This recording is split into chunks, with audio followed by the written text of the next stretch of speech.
भगवा पहनकर ही सीता का हरण हुआ था और भगवा पहनकर ही रावण ने ये कुकृत्य किया था। याद तभी आती है जब चुनावी बरसात आती है, तभी याद आती है कि हाँ हम निकले और मुद्दा ढूंढते हैं, मुद्दा बनाने की कोशिश करते हैं। जो सरकारी योजना उन्हें धरातल पे लाए और जन भावनाओं की आवश्यकता अनुसार उन्हें समाज में लागू करे।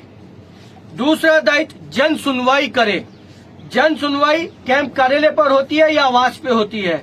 बिजनौर विधानसभा क्षेत्र से विधायक बने, सांसद बने, सिंचाई मंत्री बने, कैंप कार्यालय कहाँ, आवास कहाँ? एक जन सुनवाई का प्रमाण दिखाओ, फेसबुक पे फोटो दिखाओ, कितने लोगों की जन सुनवाई करी कि हम आए अब सेवा के लिए।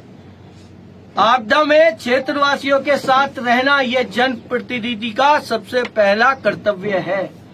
पूछना चाहूंगा, कोरोना काल में कहाँ थे? लंपी में गौ सेवा जब कर रहे थे हम लोग, तुम कहाँ थे? जिस गाय के नाम पर क्षेत्र में घूमकर वोट मांगते थे, बछड़े को दिखाते थे और कहते थे इसे सपा सरकार में कसाईयों ने काट दिया, और उस आपदा में लंपी में जब वो बछड़ा और गाय पीड़ित हुई, तुमने कितने बछड़े उठाकर अस्पताल पहुंचाए? तुम्हारी कथनी और करनी में क्या फर्क है? ये साफ दिख रहा है, जनता जानती है। बाढ़ प्रभावित क्षेत्र रावली ब्रह्मपुरी में गए, अभी नवलपुर में बाढ़ आई, जाके किसी को अपनी रियासत में से 10 किलो का अनाज का कट्टा दिया? किसी को एक पैकेट खाने का दिया? नहीं दिया। बाढ़ कई बार आई, 2023 में आई, नहीं निकले। कोरोना में तो साहब गिटार बजा रहे थे मसूरी में, और ये भी कहा कि जिंदा रहूंगा तो राजनीति होगी। किस प्रकार की जनसेवा का मुखौटा ओढ़े पहन रहे हो? शुक्र मनाओ तुमने भगवा कुर्ता पहन रखा है, जिस भगवे की लाज ये जनता और समाज और हिंदू समाज करता है, क्योंकि तुम भी उसी कुकृत्य के साथ इस समाज को ठगने का काम करते हो। उसी तरीके से भगवे की आड़ में कोई जनसेवा नहीं, सिर्फ राजनीतिक षड्यंत्र करना तुम्हारी एक सोच है। कहाँ थे आप जब मजदूर घर वापसी के लिए तड़प रहे थे कारगिल से ऊपर?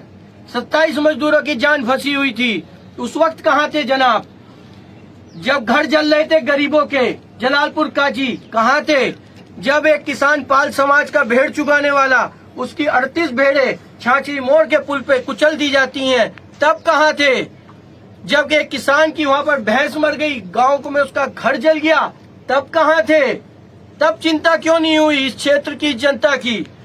अगर इतना ही बड़ा शौक है तो जरा सार्वजनिक कर दो अपनी कॉल डिटेल, और ये भी पता लग जाएगा कितनी जन सुनवाई तुमने 4.5 साल में की, कितने जनता के लोग तुम्हें फोन करते हैं, कितने अधिकारियों से तुमने बात करी, पर कर नहीं पाएंगे जनाब।